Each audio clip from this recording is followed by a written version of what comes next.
waktu itu bestseller ya. Judulnya Sa'atan wa Sa'atan. Kemudian dari penerbit memberi judul dengan judulnya Semua Ada Saatnya, ya. Diterjemahkan oleh Ustadz Abdul Somad, ya. Dulu sebelum Ustadz Abdul Somad itu terkenal, itu bagian dari penerjemah kami, ya, di Al-Kausar. Setahu saya beliau di Al-Kausar menerjemahkan 3 buku, ya. Salah satunya Semua Ada Saatnya, kemudian Akar Sejarah Yahudi, ya, dan yang ketiga buku tentang keluarga. Nah, penulisnya adalah Dr. Mahmud Al-Masri, ya. Beliau ulama yang cukup produktif, ya. Salah satu buku yang ditulis adalah Rifqan bil Mukhtiin, ya, yang hari ini atau pagi ini kita akan bahas Kaifa nata'amalu ma'a akhta'in nas, ya. Nah, kita terjemahkan bebas, etika Al-Quran membenarkan kesalahan orang-orang beriman. Bapak dan Ibu sekalian yang dimuliakan Allah Subhanahu wa taala, ya perlu kita sadari bersama bahwa Al-Qur'an itu diturunkan untuk minimal memiliki 3 fungsi, ya. Pertama adalah dia berisi perintah, ya. Ya, kita temukan kalau baca Al-Qur'an kan banyak perintah kan. Aqimus sholat, ya. La yaskhar qaumun min qaum, jangan saling jangan saling meremehkan, ya. Nah, itu kan perintah, ya. Bahkan kadang-kadang perintah itu didahului dengan lafaz ya ayyuhalladzina amanu, ya. Siapa yang tahu jumlah ya ayyuhalladzina amanu di dalam Al-Qur'an?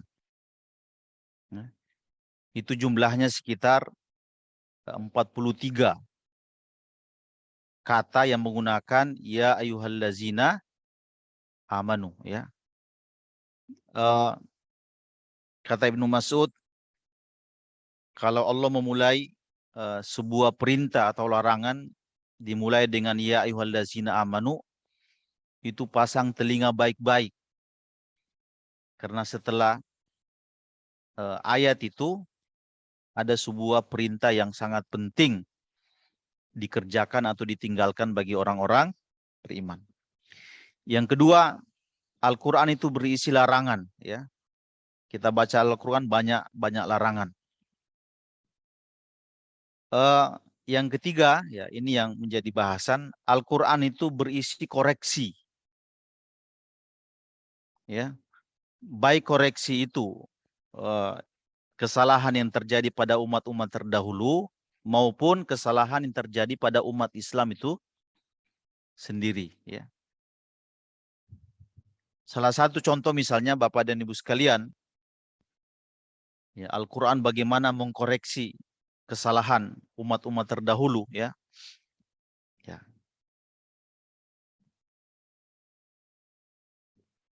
Bagaimana Al-Qur'an mengoreksi kesalahan umat-umat terdahulu. Misalnya ketika orang-orang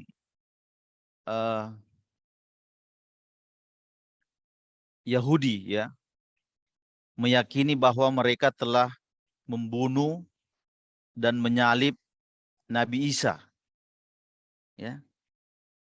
Itu keyakinan mereka. Tapi Al-Qur'an datang mengoreksi itu. Al-Qur'an berkata, "Wa ma qataluhu wa ma salabuhu walakin syubbiha lahu." Ya. Mereka tidak membunuhnya, mereka tidak menyalibnya, tapi Isa itu diserupakan. Nah, itu kan koreksi Al-Qur'an terhadap kesalahan yang mereka yakini. Dan hebatnya Al-Qur'an itu, pembenaran atau koreksi itu selalu langsung menyentuh ke jantung kesalahan itu. Ya, tidak berlama-lama. Ya. Nah, Bapak dan Ibu sekalian yang dimuliakan Allah Subhanahu wa taala, nah, karena itu buku ini kemudian merekam ya bagaimana Al-Qur'an itu mengoreksi kesalahan umat terdahulu, kesalahan apa namanya? Hal-hal keliru ya. Sebenarnya tidak sopan kalau kita sebut Nabi mengatakan melakukan sesuatu yang keliru, tapi dia Al-Qur'an menyebut pencelaan ya. Kemudian juga kekeliruan yang dilakukan oleh umat Islam. Nah, saya akan ceritakan beberapa kisah-kisah yang intinya adalah Al-Quran mengoreksi kesalahan orang-orang beriman. Bapak dan Ibu sekalian,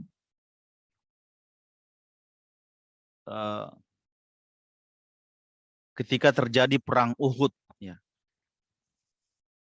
perang Uhud, ya, salah satu perang besar, perang kedua, ya, dalam sejarah umat Islam. Itu kan kita tahu umat Islam mengalami kekalahan. Awalnya menang, tapi tiba kalah. Ya, kesalahan itu sebenarnya dilakukan oleh para sahabat. Ya,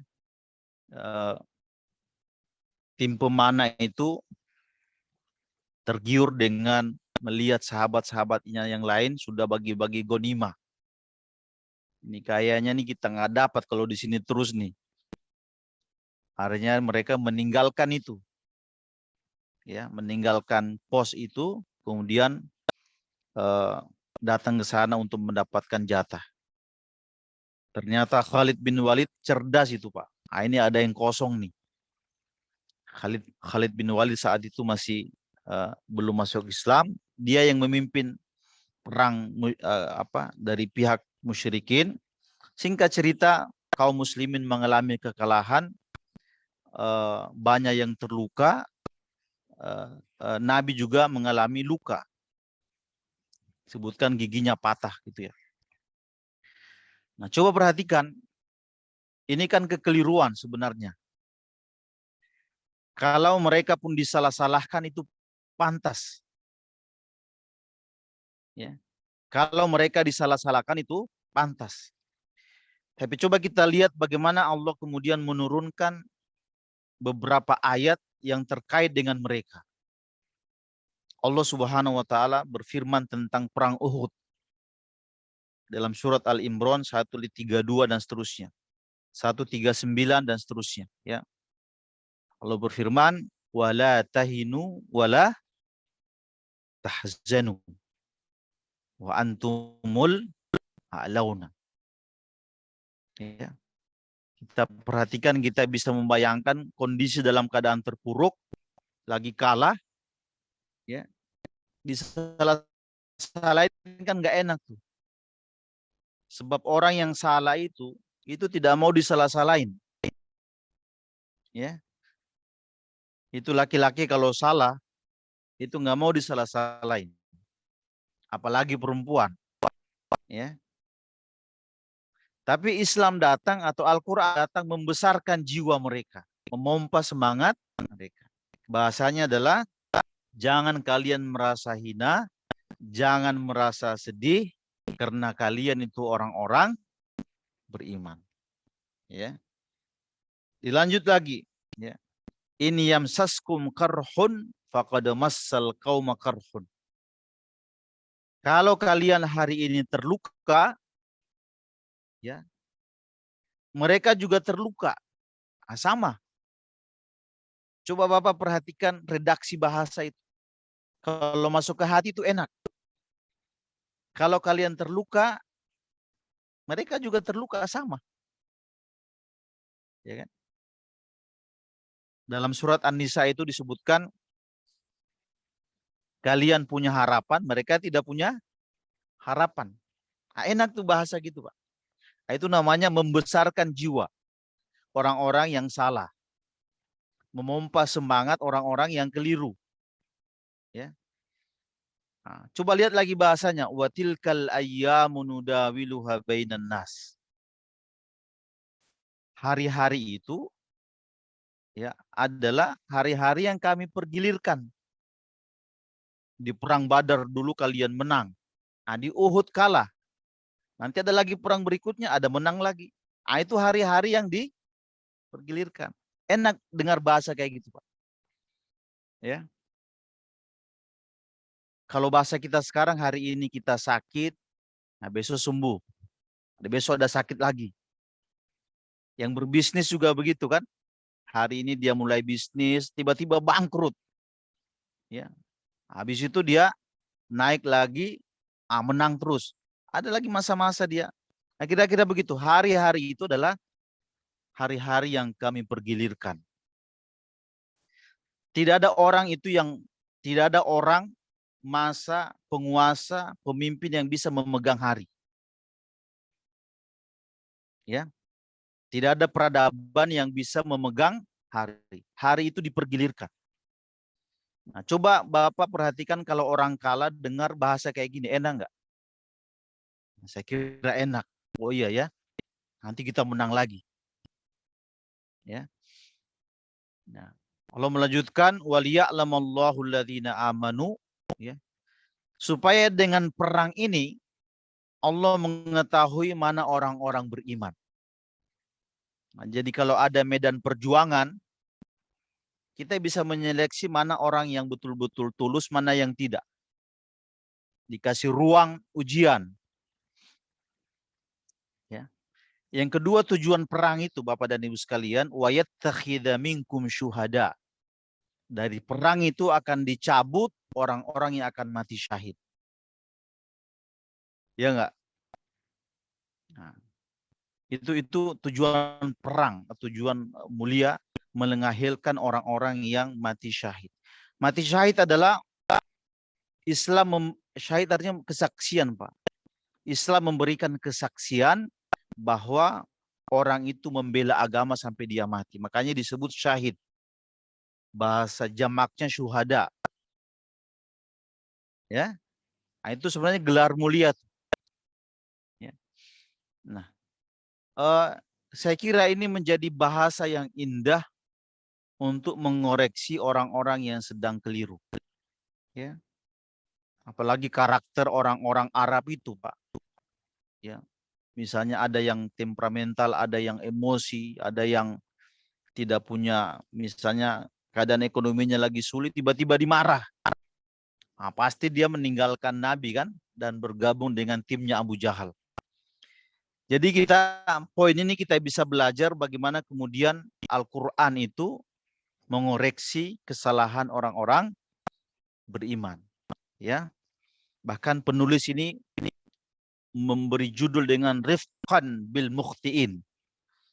Ya, berlaku lemah lembut kepada orang yang salah. Karena itu jauh lebih hebat. Ya. Bapak dan Ibu sekalian yang dimuliakan Allah Subhanahu wa taala. Ya. Saya lupa tadi salah satu ayat tentang perang Uhud itu, Allah berfirman walaqad afa ankum. Sekarang kalian, Allah sudah memaafkan kalian, ya. Kalau psikologi seperti ini kita sebar ke prajurit, ke pejuang, dia akan merasa tidak akan ada kesalahan dan memulai nanti perang-perang berikutnya dengan semangat. Bapak dan Ibu sekalian yang dimuliakan Allah Subhanahu wa taala, itu yang pertama ya. Yang kedua, saya ingin cerita-cerita saja bagaimana Al-Qur'an membenarkan kesalahan orang-orang beriman termasuk Nabi Shallallahu alaihi wasallam. Yang kedua, Bapak dan Ibu sekalian,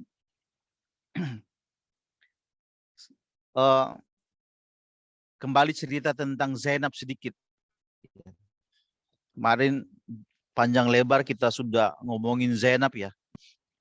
Tapi ada satu informasi tentang Zainab yang Bapak belum tahu. Ya. Ini Zainab yang mana ini kan? Nah. Sebelum Nabi menikah dengan Khadijah, ya,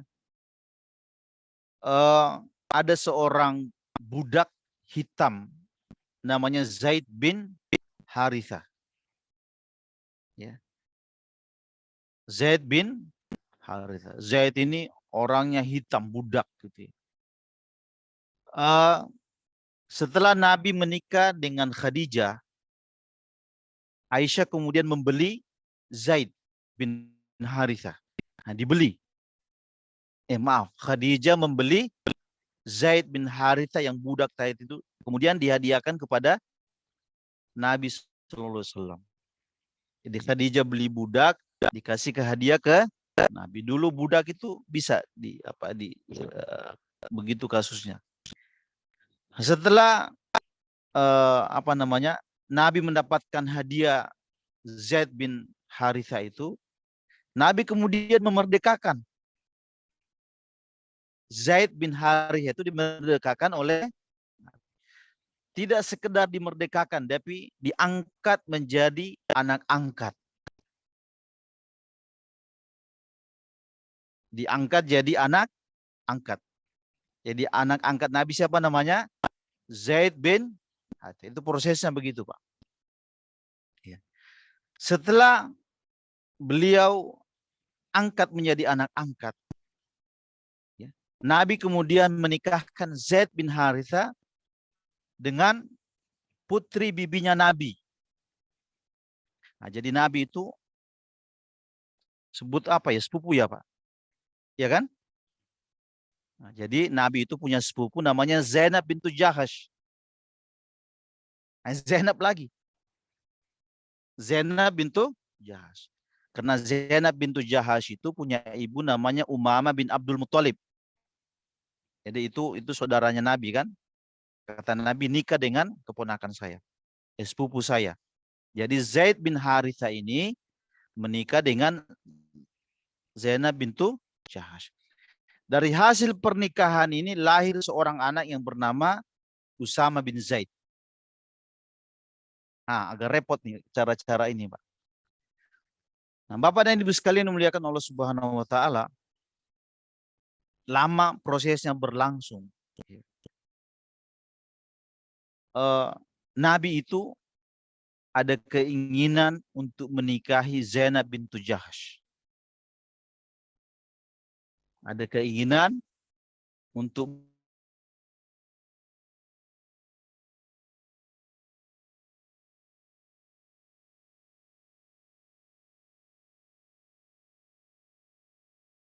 nih, Pak.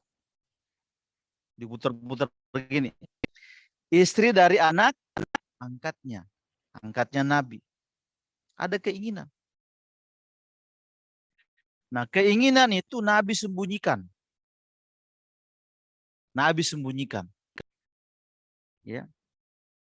Karena Nabi merasa tidak enak nanti orang-orang kafir Quraisy berkata anak-anak istri dari anak angkatnya sendiri dinikahi oleh Nabi. Kira-kira begitu kan? Ada perasaan begitu. Tapi di lain waktu Nabi berkata, pertahankan istrimu, jaga istrimu baik-baik wahai Zaid. Ya.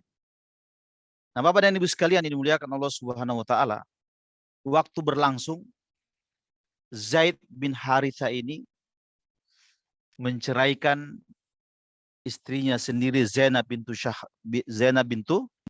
Jahash. Nabi tidak punya pengaruh apa, cerai aja. Ya. Nah, setelah bercerai itulah kemudian Nabi bisa menikahi Zainab bintu Jahash yang kita kenal. Zainab bintu Jahash itu salah satu istri Nabi Shallallahu Alaihi Wasallam.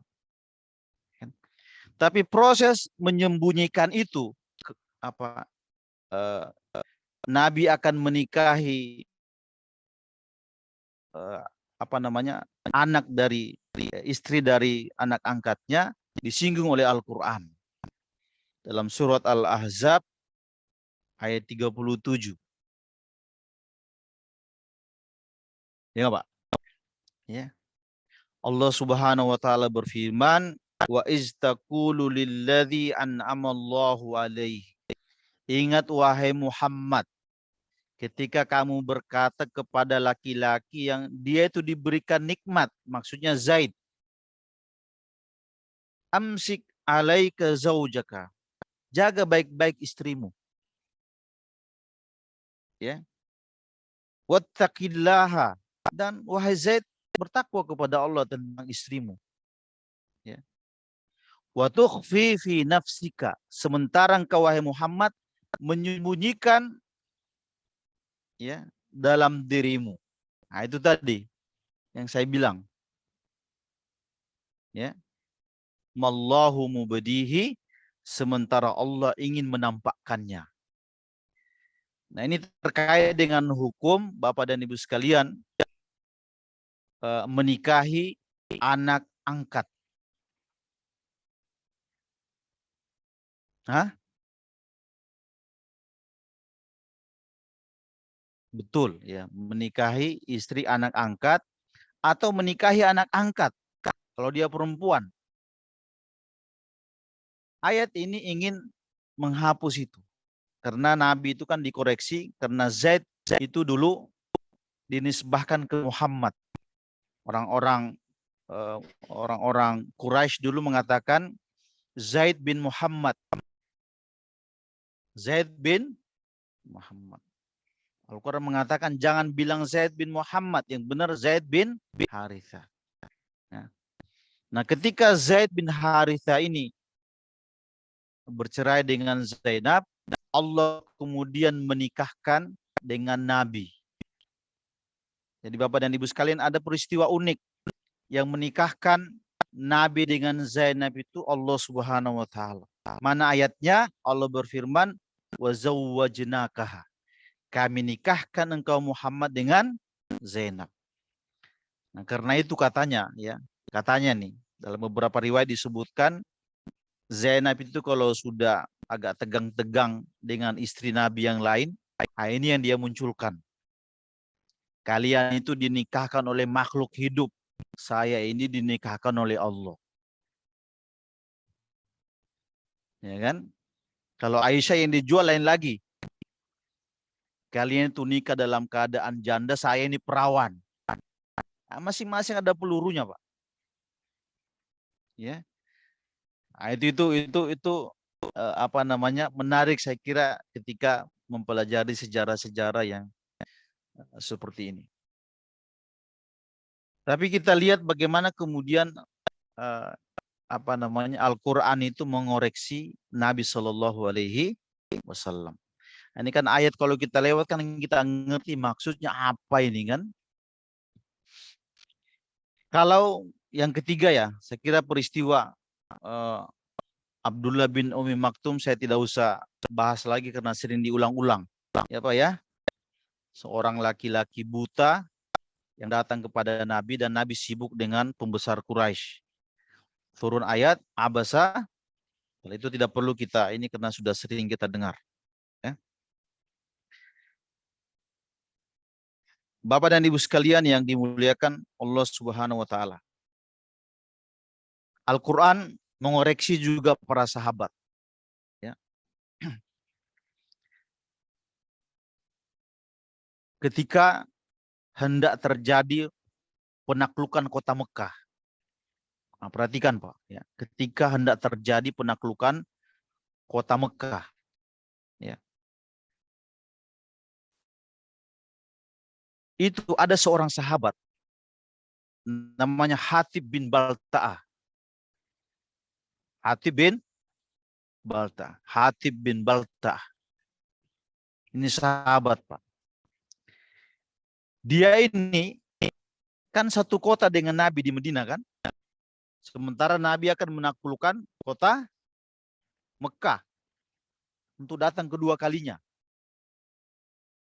Rahasia Nabi akan datang ke kota Mekah itu dibocorkan oleh sahabatnya sendiri. Namanya Hatib bin Balta'ah. Ya. Hatib ini menulis surat ke orang-orang kafir Quraisy di Mekah bahwa tidak lama lagi Nabi dan pasukannya akan menaklukkan kota Mekah. Kalian siap-siap. Siapa yang ngelakuin ini, Pak? Sahabat Nabi sendiri yang bernama Hatib bin Balta'ah. Iya.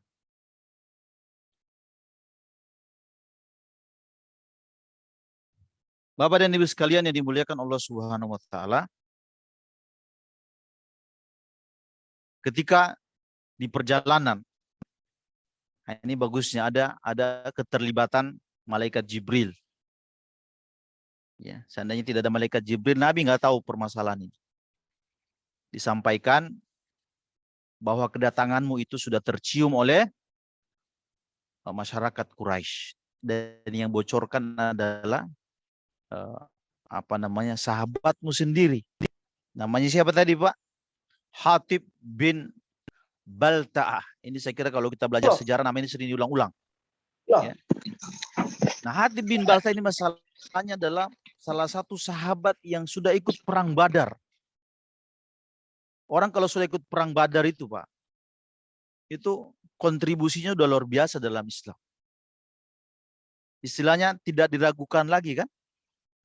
Kayaknya orang-orang senior, tapi dalam bahasa kita ingin berkhianat. Beberapa sahabat dulu, kalau sudah ikut perang Badar itu di belakang namanya dikasih gelar. Misalnya Muhammad Yasir Al-Badri, Muhammad Yasir yang ikut perang Badar. Nah, itu gelar itu menjadi kebanggaan anaknya. Seperti Ibnu Mas'ud Al-Badri. Bukan Al-Bajri ya, Al-Badri. Ya. Nah, disampaikan kepada Nabi bahwa ada keinginan untuk menaklukkan Mekah itu sudah diketahui oleh masyarakat Quraisy. Nah, karena itu apa yang Nabi lakukan, Bapak dan Ibu sekalian? Ya, faba'atha Rasulullah Aliyan wa Zubair wal Miqdad. Nabi mengutus 3 sahabatnya. Yang pertama Zubair. Ya, yang kedua Ali, yang ketiga Miqdad. 3 sahabat ini disuruh pergi ke sebuah, namanya agak sulit disebut. Namanya Raudatul Khah. Sebuah tempat sebelum masuk kota Mekah itu, di situ ada tempat di situ namanya Raudatul Khah.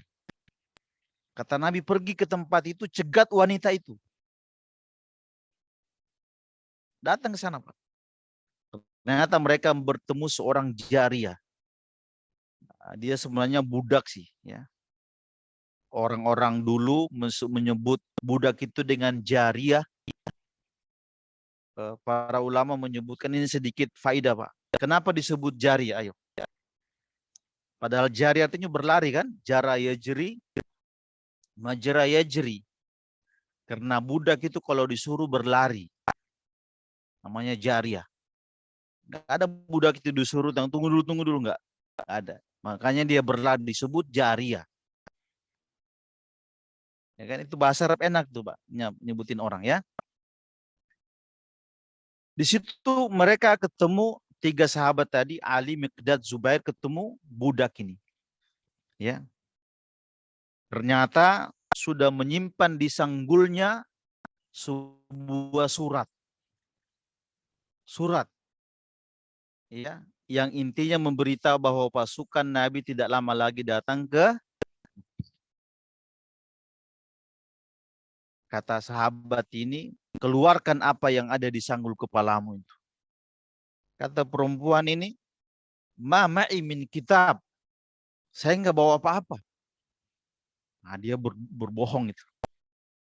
Kata Ali, keluarkan. Kalau tidak kami lucuti bajumu di sini. Ya. Akhirnya diakui. Ini setelah dibuka surat itu, ya, isinya adalah surat dari siapa tadi, Pak?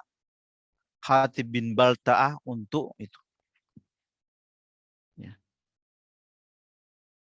Dan Nabi kalau bahasa kita itu kecewa lah ya. Dalam tanda kutip kecewa dengan sahabat ini. Bisa-bisanya ya kita mau pergi menaklukkan Mekah, engkau yang buka rahasia kita. Pakai jariah tadi itu. Nah itu orang-orang dulu begitu Pak. Saya baca sejarah kakeknya Anies Baswedan itu, Abdurrahman Baswedan, ya, pernah disuruh ke Mesir, ya, dan membawa Mesir memberikan pengakuan bahwa Indonesia sudah merdeka, tapi ada suratnya. Nah suratnya itu ditaruh di kaos kaki, ya, lewat bagasi, lewat apa? Ini semua lewat semua. Itu surat itu ditaruh di kaos kaki dan tidak ketemu. Ya, dulu belum ada penggeledahan mungkin ya. Tapi riwayat itu ditulis dalam buku Perjuangan Abdurrahman Baswedan. Nah, itu kira-kira mirip Pak, sembunyiin kaos kaki di surat di dalam kaos kaki. Nah, dulu orang taruh di sanggul. Ya. Nah, singkat cerita, Nabi berkata, "Mahaza ya Hatib." Ada apa ini? Kenapa kau begitu? Ya. Nah, ini alasan Hatib. Bapak dan Ibu sekalian. Kata Hatib begini, "Ya Rasul, ma fa'altu dzalika kufran wartidadan." Saya tidak melakukan ini karena saya ingin kufur dari Islam atau murtad. Tidak. Saya lakukan ini karena di Mekah itu masih ada keluarga saya. Keponakan saya, om saya, kerabat saya. Yang saya harus selamatkan. Dan berita ini harus sampai kepada mereka. Karena itu saya kirim surat.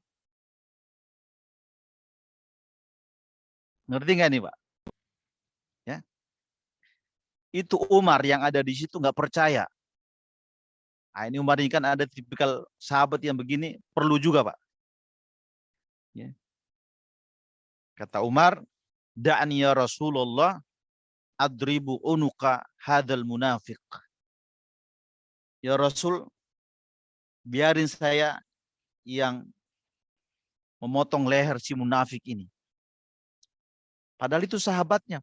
Sahabat yang ikut di perang Badar. Tapi Umar menyebutnya sebagai munafik. Nabi SAW,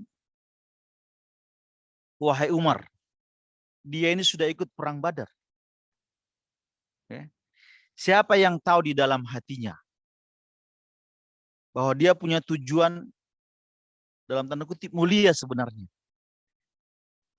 Ya. Karena itu Nabi berkata, "I'malu ma syi'tum faqad ghafartu lakum." Lakukan apa yang kalian bisa lakukan, saya sudah memaafkan. Nah, jadi Nabi memaafkan siapa tadi? Hatib bin Baltah. Kemudian Allah menurunkan satu ayat, ya, surat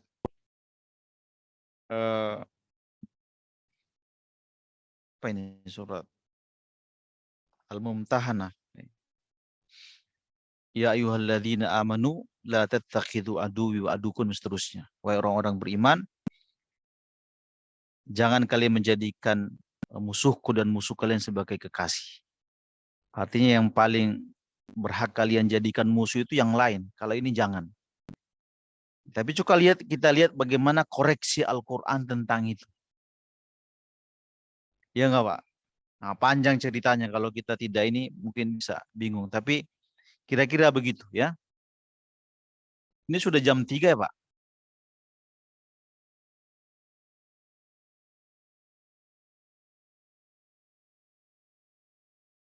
Bapak dan Ibu sekalian yang dimuliakan Allah Subhanahu wa taala, saya uh, tinggal ada 10 menit ya. Nah, tapi sebenarnya Bapak dan Ibu sekalian, ini tadi baru muqaddimah sebenarnya. Ya. Di sini ada, dalam buku ini disebutkan ada 16 tips bagaimana kita membenarkan kesalahan orang-orang beriman.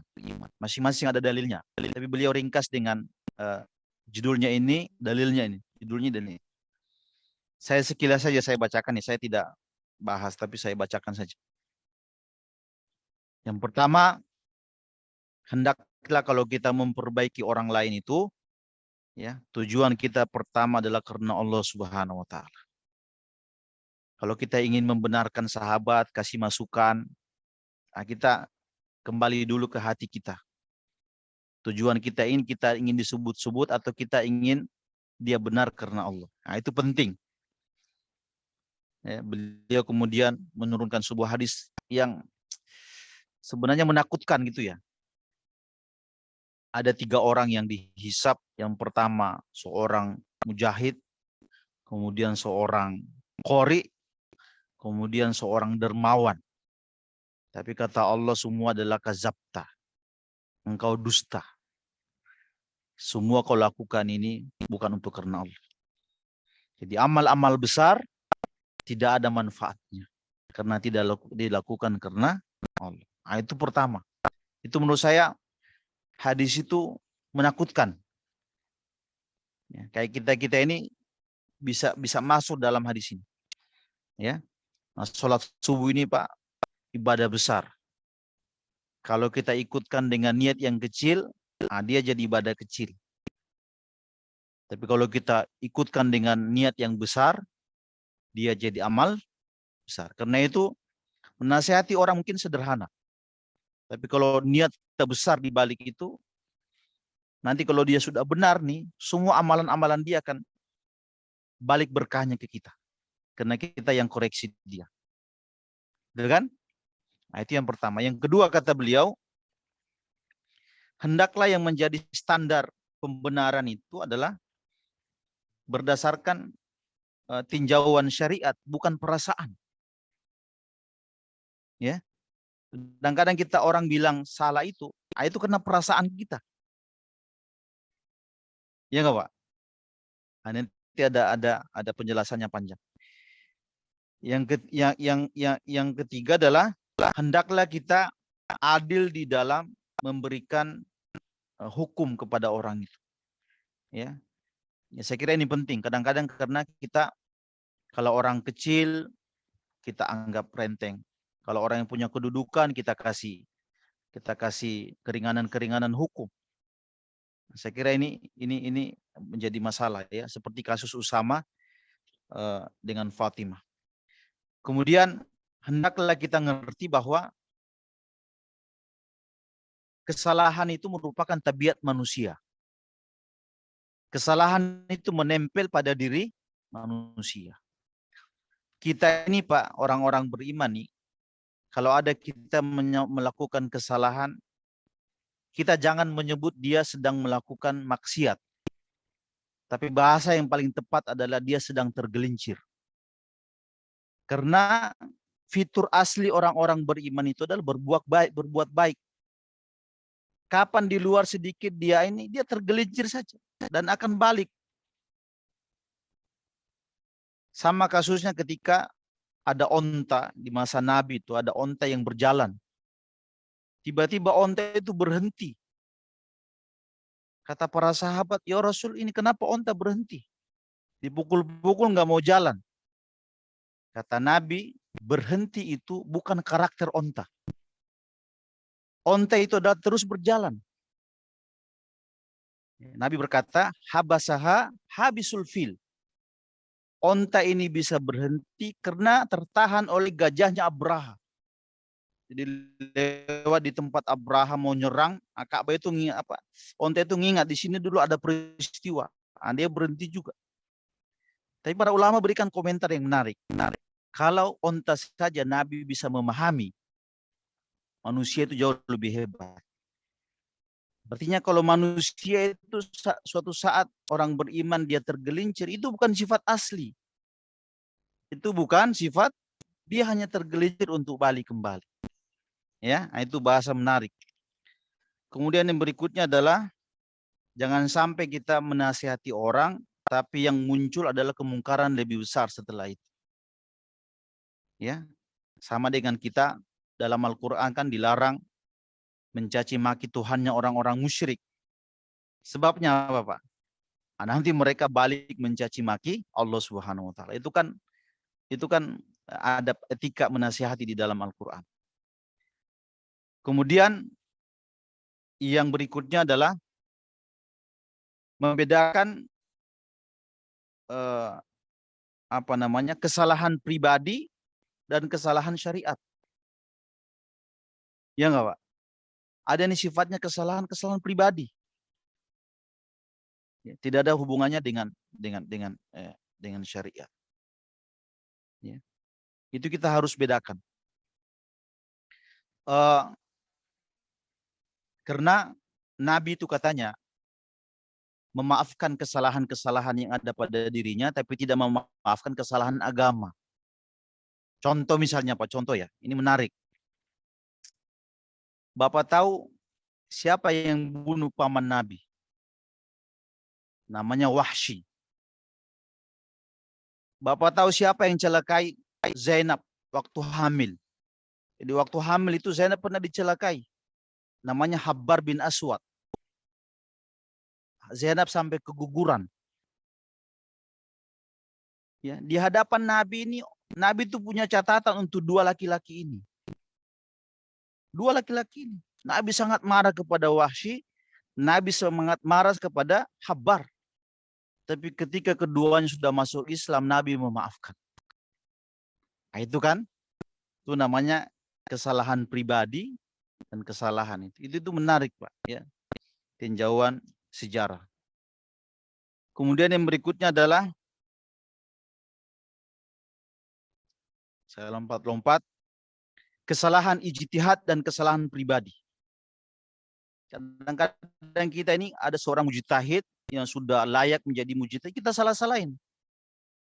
Padahal dalam kaidah usul tidak boleh kita mengingkari masalah-masalah kita ijtihadkan. Ada ruang-ruang ijtihad. Ya, karena mujtahid itu dalam ini disebutkan kalau dia salah, kalau dia benar dapat 2, salah dapat 1. Tidak ada ruang kita untuk nyalahin dia. Dia pakai dalil. Ya. Kemudian yang berikutnya adalah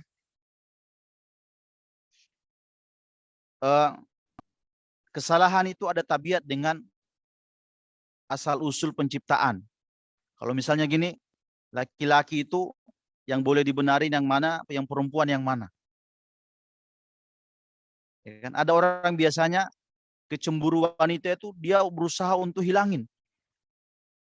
Padahal cemburu dalam wanita itu nggak bisa dihilangin. Nah, tabiat laki-laki dan tabiat perempuan itu ada kaidahnya sendiri. Ya. Kemudian yang berikutnya adalah kita harus perhatikan mana kesalahan yang baru sekali dilakukan dan mana yang berkali-kali dilakukan. Kesalahan kita itu kadang kalau lihat orang salah, seperti dia sudah melakukan kesalahan 1000 kali. Padahal baru sekali.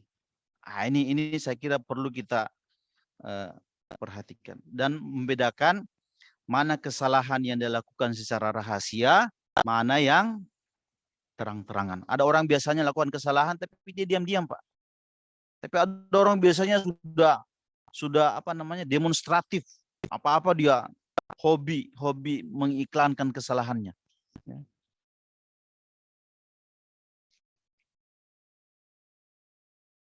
Dan juga memperhatikan mana kesalahan besar dan mana kesalahan kecil. Nah, ini saya kira poin-poin yang disampaikan oleh Mahmud Al-Masri ketika membahas tentang bagaimana Al-Quran membenarkan kesalahan orang-orang beriman. Bukunya tipis tapi saya kira banyak manfaatnya. Ini saja yang bisa saya sampaikan dalam rangka bicara buku Islam. Mudah-mudahan ada manfaatnya. Hadanallahu wa iyyakum ajmain. Assalamualaikum warahmatullahi wabarakatuh.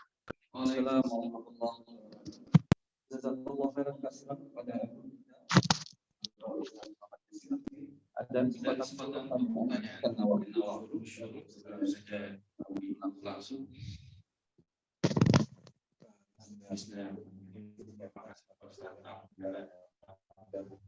Udah buku yang sangat bagus sekali. Ini mohon Izin dulu, Pak Ustadz, tentang kisah perang Uhud dari para sahabat melanggar perintah Rasul karena ingin merebut atau mengambil ghanimah. Cuman saya mau memberikan sudut pandang lain karena yang saya tahu bahwa di mana para sahabat yang ikut perang Uhud itu sangat tinggi gitu, dan mereka berebut ghanimah itu kayaknya kemungkinannya kecil. di dalam surat Ali Imran pun Allah Allah Subhanahu wa taala berfirman bahwa wa'asaitum min ba'di ma arakum ma tuhibbun. Kalau nggak salah itu. wa'asaitum min ba'di ma arakum ma tuhibbun. dan kalian melanggar setelah kami melihatkan kepada kalian apa yang kalian cintai. Nah, apa yang kalian cintai itu dijelaskan selama ini adalah ghanimah. Tapi saya mendengar sudut pandang lain bahwa apa yang para sahabat cintai itu ternyata bukan ghanimah. Penjelasannya ada ditafsirkan di surat As-Saff. Di surat As-Saff itu Allah Subhanahu wa taala menjelaskan karakteristik orang beriman itu. Nomor satu, dia mencintai ampunan Allah dan mencintai surga. Tapi yang berikutnya wa'usra tuhibbunaha. Dan satunya lagi yang kalian cintai yaitu adalah nasrum minallah wa fathun qarib. Itu yang para sahabat cintai. Itu nomor 2 adalah pertolongan Allah dan kemenangan yang dekat. Jadi sudut pandang lain adalah pada perang Uhud bagian para sahabat itu melanggar perintah Nabi karena mereka menyangka mereka sudah menang gitu. Mereka sudah menang, sudah turun pertolongan Allah, dan itu yang mereka cintai. Jadi kalau udah menang ngapain? Bukit Uhud ya ikut turun gitu sama merayakan kemenangan. Jadi bukan untuk berebutan harta ghanimah. Jadi dengan sudut pandang ini kita lebih berhusnuzon gitu terhadap keimanan para sahabat yang ikut perang Uhud. Terima kasih. Iya. Ya, saya kira menarik tafsirannya dan saya ikut dapat ilmu dari ini ya. Tapi yang pertama perlu kita sama-sama sadari ya. Secara berkelompok para sahabat itu adalah generasi terbaik. Tidak boleh kita mencaci maki mereka atau menyalah-nyalahkan mereka sebagai sebuah generasi. Tapi secara pribadi ya, ada tentu hal-hal yang mereka juga manusia biasa. Mereka manusia biasa. Nabi saja yang ada salahnya kadang dikoreksi bagaimana dengan sahabat. Tapi secara generasi, saya kira Nabi jelas-jelas memuji mereka, ya, khairul quruni qarni, itu ya, sebaik-baik masa dalam masaku. Dan Al-Quran juga memuji mereka, radhiyallahu anhum wa radu an. Mereka ridho, Allah pun ridho. Itu saya kira statement yang luar biasa tentang generasi sahabat. Nah, tapi yang kedua begini. Di antara sahabat itu, pertama perlu kita sadarkan bahwa ghanimah itu sesuatu yang halal di masa Nabi, bagi Nabi dan para sahabat, dan itu dihalalkan. Dulu ghanimah itu tidak boleh dibagi, Pak. Kalau seorang pemimpin dapat ghanimah dibakar, nggak boleh dibagi, ya kan? Makanya turun ayat yas'alunaka anil anfal dan seterusnya. Itu semuanya pembagiannya jelas, ya kan? Nabi berapa, para sahabat berapa, gitu ya. Dan perlu kita tahu ya, kalau kita belajar sejarah, ada beberapa sahabat itu yang memang ya dalam tanda kutip berperang ingin mendapatkan ghanimah. Ya, karena itu halal. Ya kan? Abdullah bin Zubair. Ya. Kalau kita baca dalam kitab Riyadhus Shalihin, orang yang sangat kaya dari kalangan sahabat. Kaya raya, Pak. Dari mana sumber kekayaannya? Dia rajin ikut perang. Ya. Saya hitung kekayaannya itu, dia punya tanah di 16 negeri. Cek dalam kitab Riyadhus Shalihin. Saya juga sudah nulis buku judulnya Orang Soleh yang Kaya. Termasuk Zubair bin Awam. Dan informasi ini disampaikan juga oleh penulis-penulis buku yang lain. Seperti misalnya Salman Abdul Fattah menulis buku tentang harta Nabi. Ya, bagaimana dia mengatakan bahwa kecenderungan para sahabat itu ikut perang adalah salah satunya motifnya adalah ingin mendapatkan ghanimah. Karena dia dihalalkan. Dan itu manusiawi banget. Karena itu di dalam beberapa hadis disebutkan, Nabi pernah menyebut ada sahabat, ya, salah satu masyarakatnya itu yang masuk neraka kan, namanya Kirkir. Itu juga ada dalam Riyadhus Shalihin. Apa kebiasaan Kirkir ini, Pak? Dia itu kalau sudah ikut perang semangat. Tapi kalau ghanimah sebelum dibagi, dia ambil sebagian, dia sembunyi, dia taruh. Dia taruh di mana? Di tempat yang tersembunyi, nanti kalau nggak ada orang diambil. Nah, itu Kirkir. Kata Nabi, dia itu min ahli nar. Nah, itu juga Nabi juga yang sampaikan. Ya kan? Nah, hal-hal begini perlu kita baca sejarahnya. Tetapi secara umum, sahabat adalah generasi terbaik. Ya, belum lagi nanti kalau kita lihat misalnya para ulama itu nulis buku tentang fitnah baina sahabat, fitnah di kalangan para sahabat, bagaimana mereka menyalahkan Muawiyah bin Abi Sufyan. Ya, tapi secara umum ya bagus tadi tafsirnya bahwa para sahabat adalah generasi yang tujuan mereka besar untuk menginginkan kemenangan dan maghfirah Allah Subhanahu wa taala. Ya.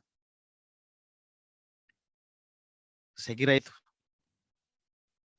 Apakah ada pertanyaan lain dari Bapak-bapak yang hadir di sini?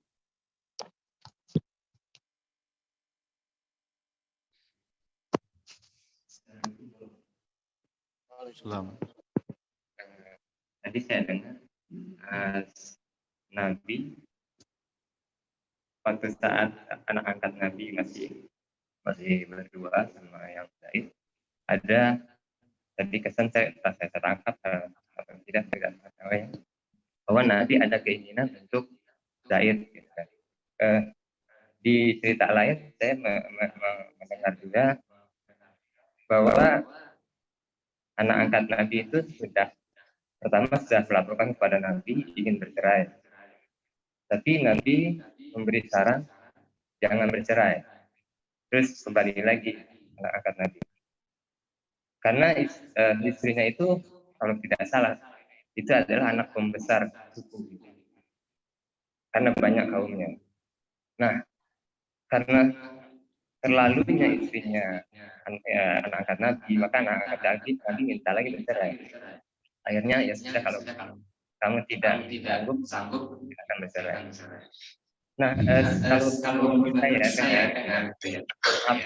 saya maaf sekali ya, bahwa Nabi itu menikahi istri daripada anak adalah karena memungkinkan kalau misalkan bercerai, ini anak-anak ini adalah kepala suku pembesar. Takutnya kalau mereka bercerai, nanti suku itu akan murtad kembali.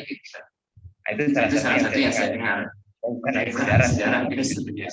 Gimana tanggapan dari Ustaz? Perbedaan antara Ustaz dengan yang saya dengar.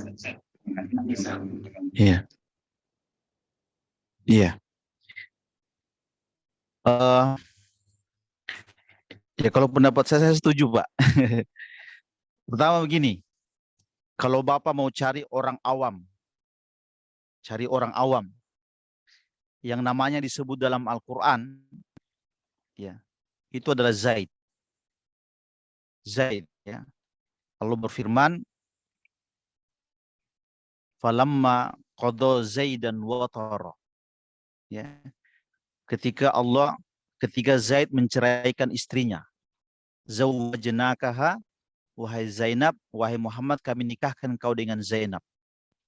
Saya ingin katakan bahwa kemuliaan Zaid itu dia disebut namanya di dalam Al-Quran karena kasusnya itu. Ya. Yang kedua, dia anak seorang pembesar. Ya. Ada kemungkinan, Pak, karena ibunya kan, maksudnya si Zaid ya. Zainab atau Zaid? Zainabnya. Zainab anak pembesar. Ya, ya mungkin karena begini Pak, salah satu kalau kita baca sejarah itu ya, rata-rata Nabi itu menikah, rata-rata punya alasan. Rata-rata perlu alasan dan bisa dijelaskan. Ya, salah satunya adalah Zainab yang Bapak bilang. Contoh misalnya alasan lain ketika Nabi menikahi Juwairiyah. Orang Indonesia kalau sudah Juwairiyah dipanggil Bu Juju. Ya. Nah, Juwairiyah. Kenapa Nabi menikahi Juwairiyah? Karena di balik Juwairiyah itu ada umat besar. Ya, bapaknya seorang pembesar. Ya. Ketika Nabi menikah dengan Juwairiyah, Nabi pegang saja kepalanya, kepala sukunya. Sudah masuk Islam semua. Ya kan? Kenapa Nabi menikahi Sofia, anak Yahudi? Nah, dia pembesar Quraisy, rata-rata pembesar. Ya. Walaupun trik ini sekarang yang dipakai oleh raja-raja Saudi. Tapi motifnya beda. Raja-raja Saudi itu kadang-kadang menikahi si wanita dari kabilah ini, kabilah itu, kabilah banyak dinikahi. Supaya kalau terjadi konflik, ini kabilah-kabilah ini jadi tatakannya. Ada orang saya di situ. Nah, itu namanya pernikahan politik. Ya. Nah, saya kira ini dilakukan oleh Nabi, Pak. Jadi ada alasannya. Ya, ada alasan-alasannya. Dan mungkin termasuk tadi Zainab bintu Jahsh radhiyallahu anha. Ya, Allahu a'lam bishawab. Cukup ya. Mengingat waktu juga sudah lewat Assalamualaikum